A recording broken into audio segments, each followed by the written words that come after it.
Welcome to the Avro Heritage Museum podcast, supported by Museum Development North and Arts Council England.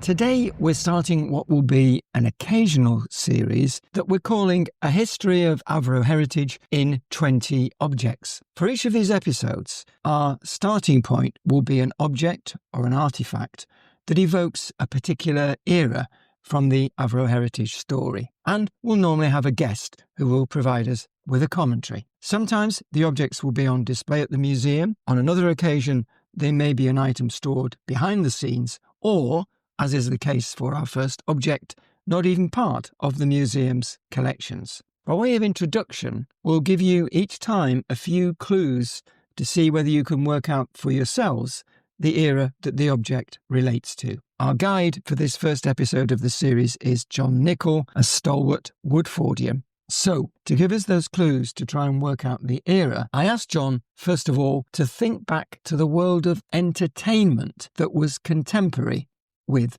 the object. Yes, certainly. Coronation Street, of course, on ITV, or was it Granada in those days? I'm not sure. On the radio, Ted Ray, and who was the guy used to say, "I'm going to tell you a story." Bygraves. Max Bygraves, yes.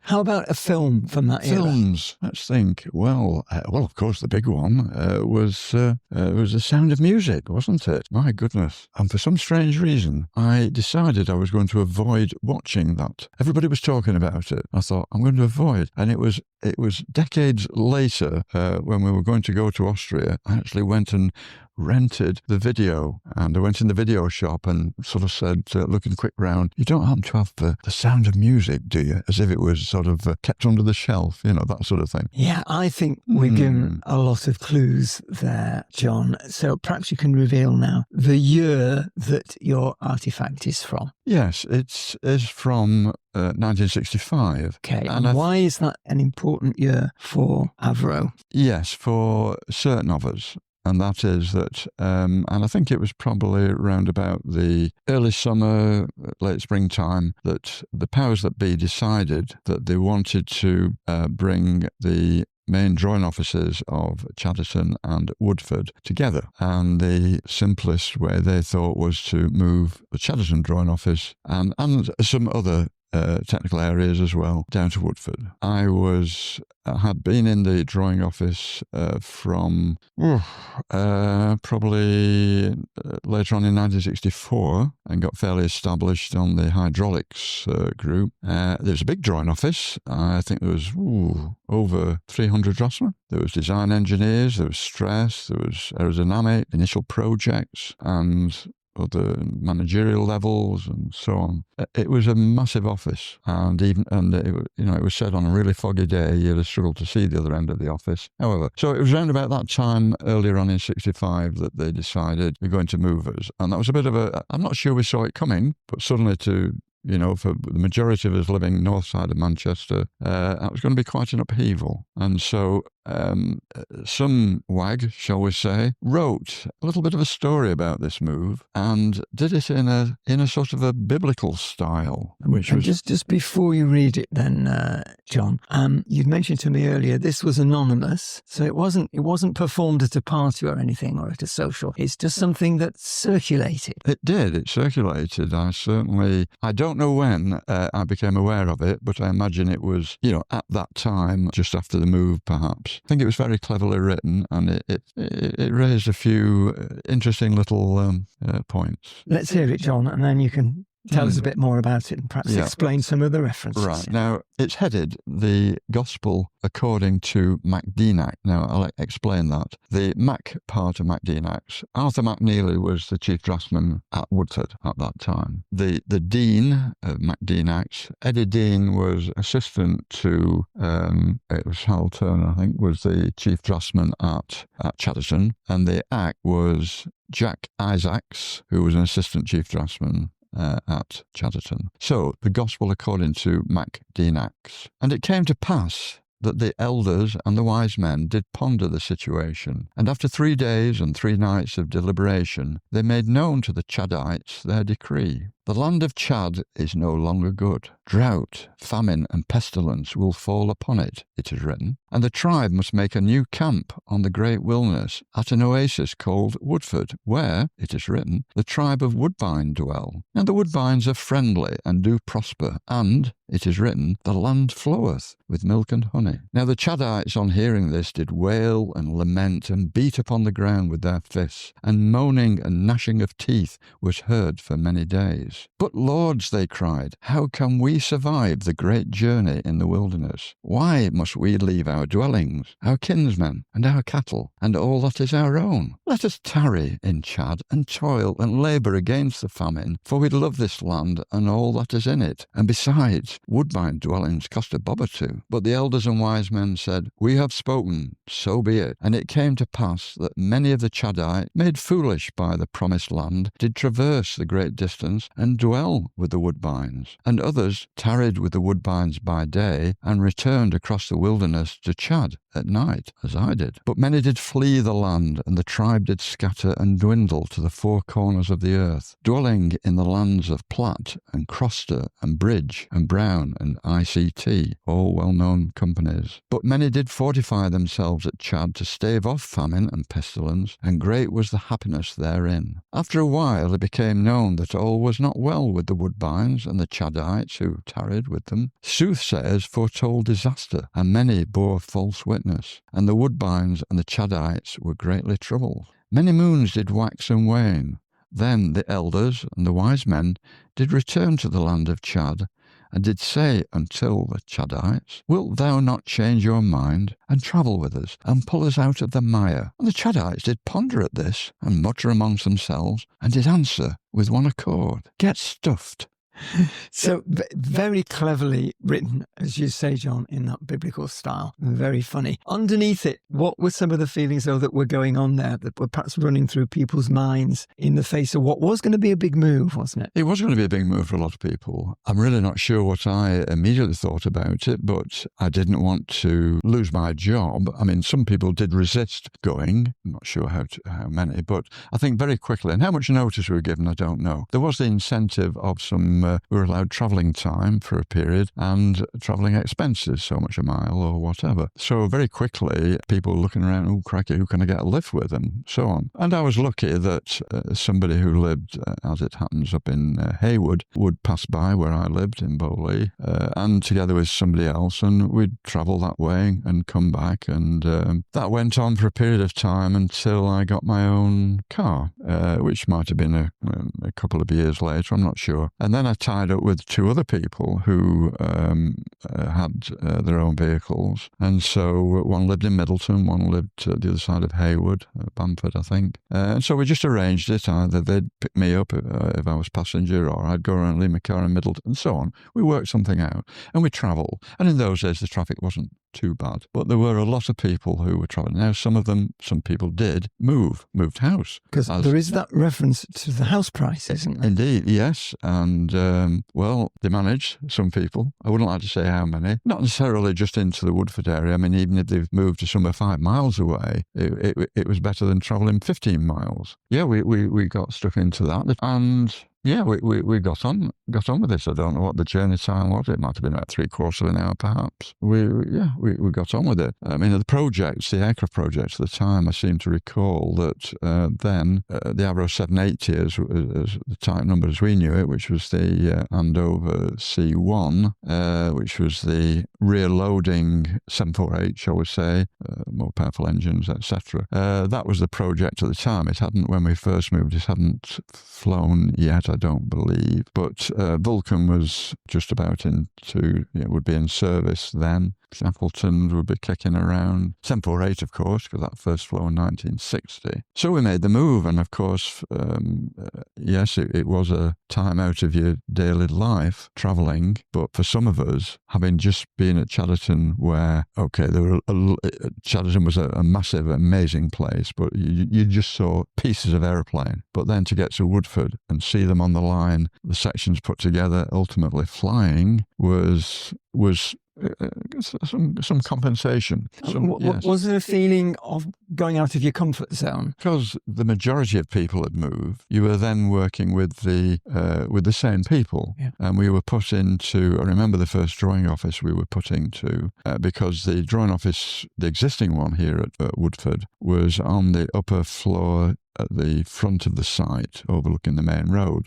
We were down in what used to put in what was, well, I wouldn't say all of us wouldn't have fitted in, but what was a machine shop previously used by the weapons division, which had moved out around about that time. One of the assistant chief draftsman in there, in fact, Bob Russell, he had come up from Harrow, where Avro had a setup down there, design, probably stress and other things down at Harrow. So they were invited to move north around about the same time, I guess. So there were, yes, generally the people in this long office were people that I knew. So it wasn't as if we were in a strange environment in terms of who we worked with. And you didn't sense any major differences in terms of what you might call nowadays culture, the way things were run? I think really Or were you too young to notice that? Well, yeah, I was going to say that at that age you did what you were told. You got on with things. You were in an environment with people that you knew, so that was okay. I suppose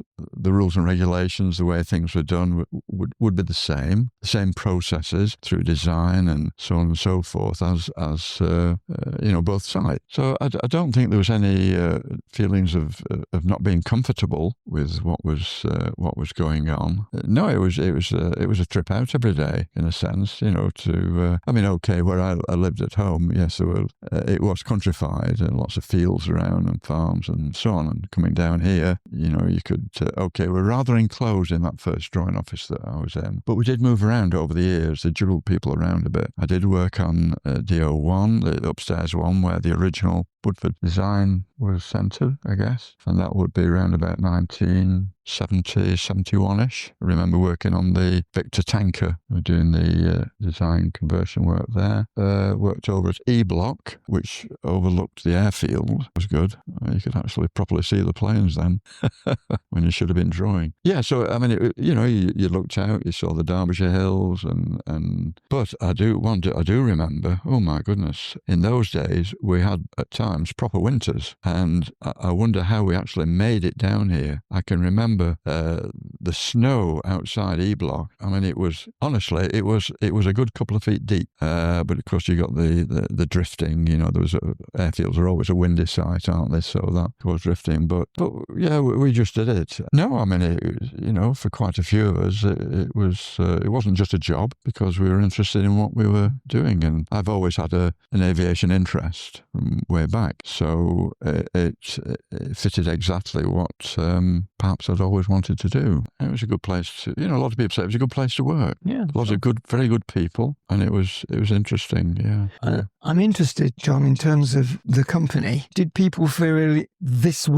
is where the top management were, where the real leadership were, or was it kind of equally shared with Chadderton? Woodford? Yeah, that's a good point. Yeah, obviously they had, there were levels of management at each place, and I'm trying to think back, senior people and just where they were. Where were they located? I have a 1974 management structure layout, and at the top of that was Gilbert Whitehead. Now, I'm fairly certain he was, well, certainly then anyway, he was based here because he had a boat, and that was hangared, shall we say, in a shed just at the edge of the airfield.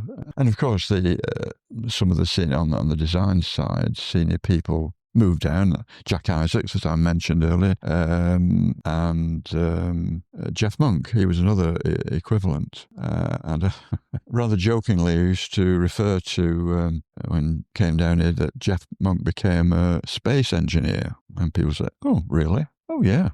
He'd go around the offices and he'd say, I think we can fill that space, and I think we can fill that space.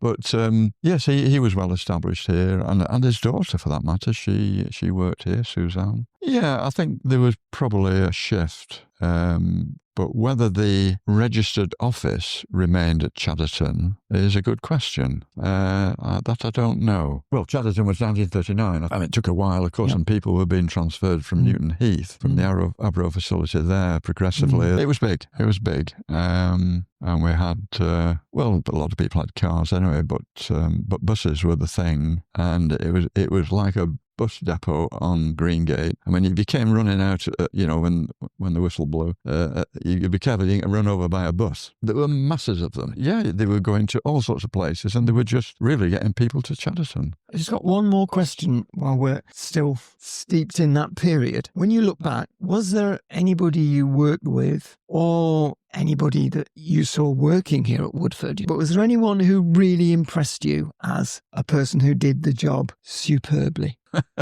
Maybe there were lots of them. I'm sure there were. But sometimes individuals stand out. I guess I can only talk really about the people that I worked with immediately on the hydraulic section, both at Chadderton and obviously Woodford. I'm sure that I was, quite impressed with what they did. I mean, we didn't look particularly into the detail of what other people were doing by any means. You were given your own sorts of tasks. I remember section leader Charlie Huntley saying on more than one occasion, right, here's this job I want you to do, and I want you to do it as quick as you like. I thought, I wonder what it means by that. It's not like in my time, or sort of. I'm sure he wanted it doing quickly, but it's just the way he said it. They were all very good people, I'm sure, and I don't think there was much of a turnover of staff. There were a lot of long service people. They stayed on because A, they wanted to, and B, they were wanted. I guess if they weren't very good, they'd be told, we think you'd be better working somewhere else or whatever. But, I mean, the group that I was on, it was only 8 of us, possibly. There were some oldish people, but then again, I was young, so they would seem that way, wouldn't they? I think of Bill Lack. He was as engineer on Lancasters, right. When I moved into mechanical systems or airframe systems department, Peter Caldwell, who I worked a lot with, was a great fellow. He, in the RF, was in Liberators, actually what they call the ball turret gunner. This was a gun on the belly of the aircraft. It was in that. So, but no, they were all both in design and in systems, very capable people. Because often when we're young, we learn a lot from other people, sometimes without realising it. Yes, I suppose sometimes, is it subconsciously these things happen? You start doing things without consciously deciding, I'll do it that way. Even if it was to things like having a little brush so that you could brush your drawing to get the graphite dust off, when we're using actual pencils, because that could cause a real smudge. And I remember people with these little hand brushes, just to do that. And also to get the rubbings, if you're rubbing things out, to get the little bits of rubber. No, you pick things up. You would help, you'd ask advice at times, obviously, because, you could have been on a hydraulic system, and I mean, it wasn't just necessarily the piping, there was the fittings that the pipes attached to, and even drawing the pipe fittings themselves if it was a non-standard part, because normally on hydraulic systems and oxygen systems as well, there were standard parts that the stores had, and won't have you, all right, we'll use that, that part. But occasionally you had to design something that was non-standard, so you actually had to create that and learn how to do that. So there was quite a bit of advice required there. But it all added up to just knowing how to do things. John, before we sign off, anything else that occurs to you from that time of 1965 that was evoked by that poem? We occasionally at Christmas, but being in the drawing office, it must have been only one Christmas, and that would be of 64. And somebody had the idea, right, who's going to bring the cans of beer in? Right, who's going to bring the meat pies in? And who's going to bring a jar of onions? Right, and we'd sit around, right? I think they said beer, I can't be sure, but anyway. So at lunchtime, we'd get stuck into some meat pie.